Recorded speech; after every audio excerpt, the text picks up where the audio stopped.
Hello everybody, JGC Anime here, and today we're here to review Dandadan, the first season, which I know it's been a while since I've done an anime review, and I'm hoping to kind of pick up on it, even if I did have to kind of move my multi-current review videos to the side to do this kind of stuff again, but I'm back to do it again, and I'm hoping to do it more often, but we'll just have to see. So yeah, today we are going to be talking about the first season of Dandadan. So without further ado, let's just hop right into this.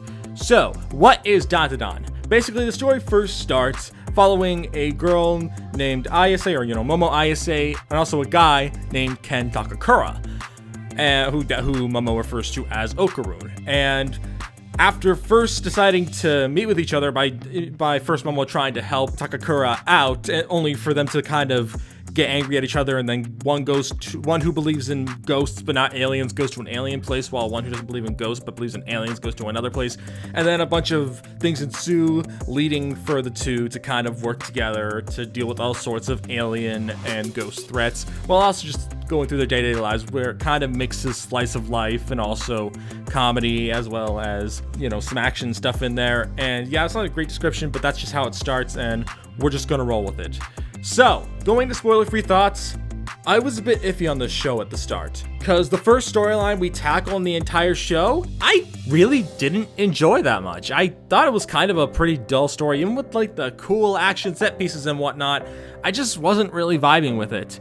However, after we get past that storyline, which is around like the first 4 to 5 episodes, the rest of the season just blew by in the blink of an eye. Like, I am shocked just how good the rest of the season was. Dude, the story just picked up so much after that. First, we focused on this character named Ira, who I won't go into detail here, but I might go into detail in the spoiler section, where her story was really good, followed by the introduction of a character named Gigi, who once again, I won't go into too much detail right now, but his story as of where it is right now, at least at the end of the first season, is really good as well, and I'm really excited to see where things go there.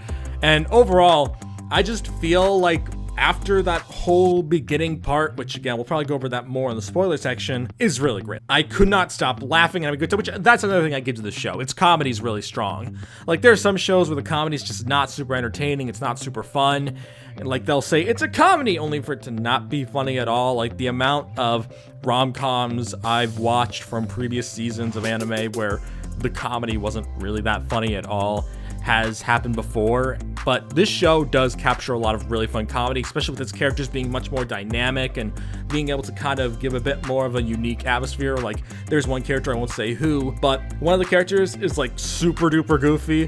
They even make a "these nuts" joke, which I'm pretty sure is just for the dub, because I did watch this show dubbed, but that's just kind of like the thing, because I kind of switch between dub and sub. It really just depends on what mood I'm in. Just with this show, I happen to watch dub, but there are other shows I watch sub. Like, I don't know actually if I've said it before, but I refuse to watch The Eminent Sin's Shadow dubbed because I hate that dub so much. But getting off topic there for a moment, overall, I did watch it dubbed, and I really loved a lot of the character dynamics. The voice acting was a lot of fun with the dub, which again, I can't really say too much about the sub VAs because I didn't watch it subbed, so I'm not gonna dwell on that any further.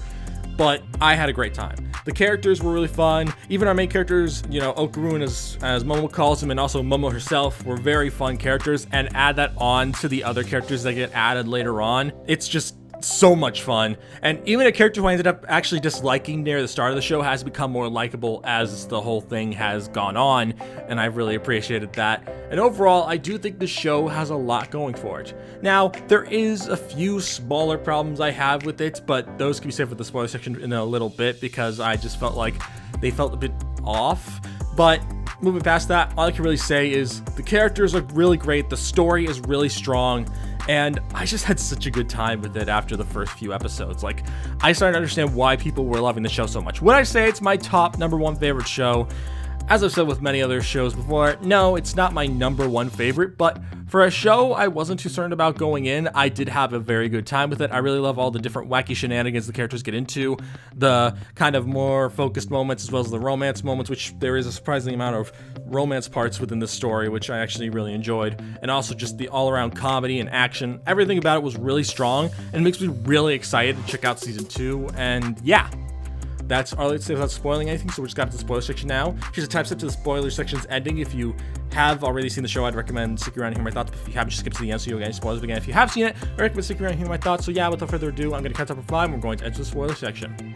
5, 4, 3, 2, 1. Okay, so we can finally go into spoilers, and the first thing I want to talk about is Aira. Now, as I said, she is one of the good characters. However, I don't always love her character. I think her whole obsession with Okarun is really funny, but her whole, I'm the chosen one, and you all will bow down to me for being, and I'll stop you, the demon Momo ISA. That stuff was funny at the start, but it got kind of old, and the fact that it seems to just be part of her current character, I'm hoping that might change in the future, but it did get on my nerves, and honestly, I was getting kind of frustrated at her, which is why I was glad that for the last little bit of this season, she kind of just left the picture with us focusing more on a far more interesting group in the form of Gigi, Okarun, and also Momo, but we'll go with that a little bit. But overall, as for the Aira story, though, as I said, it's very good with how this woman kind of thought that Aira was her daughter in a way because of her tragic loss of her losing her daughter being taken away somewhere, which I don't remember if we actually learned about what happened with that. That story is, it's interesting, but also kind of blurry because, you know, we're watching it from the mom's perspective, but it is super interesting, especially with how she ends up giving up her life to save Aira, which is also a bit strange because she was the one who technically killed Aira in the first place, so I thought that whole mindset was a bit strange, but it was still a very good story with some beautiful animation and honestly some really heartfelt storytelling, and I think that's just something that I really enjoy about the show. Like, it knows who to give more serious storytelling and who to just not give more serious storytelling, because there are like the aliens and stuff like that, which they just want to have the characters bananas, you know, the banana organs. It's also really strange that one of our goals of this show is just to track down Okarun's balls, just because, you know, they were taken off of him by the Turbo Granny, who we'll get into in a second. But yeah, Aira's story is pretty interesting. I just wish that her character wasn't always just so annoying when it came to certain aspects of it. I mean, I get why she doesn't like Momo in the sense because she thinks she's like a demon and whatnot, and her weird obsession with Okarun is hilarious. I love that, but we're just not gonna go over that anymore because I've already talked about it. So yeah, going on to the next thing is probably one of my least favorite parts of this season, minus one other thing, and it's the Turbo Granny stuff. Like, I don't think it's bad by any means. I don't think it's an awful story. And what happens to Turbo Granny after, when she gets stuck in like the cat statue, like Turbo Granny's great after that. Like, when she's stuck in there, she's hilarious and an absolute blast to watch on screen. But before that, I just didn't care much for her character. Her whole gimmick is just that she can run fast and she kind of possesses Okarun by stealing his junk and then tries to go about killing Momo and Okarun, but in the end they defeat her and stuff. It's not a bad story, but I definitely feel like the show was still trying to find its footing in those early episodes. I felt like they were still trying to grasp what they were going for. They still didn't know exactly what they were trying to do, but once they found their footing with the plot lines after that, the show got very good, and I'm happy that the show has continued being good since then, and that's why I'm so excited to hop into season 2. But moving on past that, one thing I also want to say is the whole Gigi stuff, which we'll get to the last little bit of the Gigi stuff, but his introduction is great. Like, I think he's an amazing character. He's super funny. He's the person I was referring to who said, "These nuts," which I believe he's voiced by Alex Lee, who's like the voice of Sung Jin Woo and Zenitsu, among other titles and stuff like that, and he's always been a great voice actor, so I always really like his work because he's just overall a really good voice actor. But he really brings a lot of life to the role. I super enjoy Gigi as a character, and I think that he really helps add to the whole plot, and I'm very excited to see where his character goes in season 2, since I'm pretty sure it's related to like this ghost he's been seeing in season 1, but I'm not sure about all the details yet because I haven't started season 2. I am really excited to see all that stuff, and yeah. But then we come to the last little bit of it, the only other big gripe I have with the season, and that's how it ends. Because if this was like a 2-core season, I wouldn't mind. It wouldn't even be a complaint on here. But the way it ends is less of like the end of a season and more like the end of an episode. Like how there are differences between the end of a season and end of an episode. Like when you're at the end of the season, most of the stuff gets wrapped up and there are a few small details that might be left up to mystery, but for the most part, they try to wrap up everything they can. However, instead of that, this season is left completely open. Like they do not take the time to kind of wrap everything up. And that's because for some reason, this is just a guess, but I'm pretty sure this is accurate, they had the set of episodes planned, but then decided to split them into 2 seasons, which some anime do, even though it's supposed to be a second core. But that's just what I think happened. I'm guessing that might have been what happened.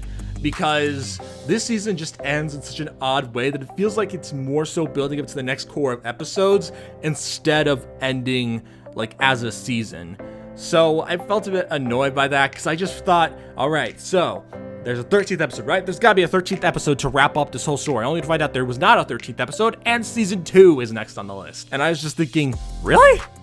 That's how you're gonna end your season? On such an odd and kind of unfulfilling note? But even so, I am very excited to hop in season 2 now, which kind of makes me glad I waited to try to finish this show, because now I have all of season 2 to watch, and I'm very excited to hop into that. But yeah, minus that gripe and the Turbo Granny stuff, I really enjoyed this show. And all the characters from our main cast, heck, even Momo's grandma, who is weirdly hot for her grandma, is super fun. She's an entertaining character. And overall, I just really enjoy the cast of this show, and I'm super excited to see where they go in the future for season 2 and further onward. And yeah, that's all I have to say. So we're at the conclusion of this video. What are my final thoughts? Overall, I really enjoyed Dandadan Season 1. It had its issues, it had its problems, but still, as a whole, it was such a good show. The comedy was superb, the animation at times was on another level, the story direction, everything else was really strong, and while it's not my favorite show ever, I still think it's a very good show, and that's why I give Dandadan Season 1 an 8 out of 10. Overall, I really enjoyed myself, and I'm excited to see what Season 2 has in store, and yeah. That's all I have to say, and thank you all for watching. If you're new to the JGC Anime channel, don't forget to subscribe. I also do anime fans to the channel, and I will see you all around. Peace!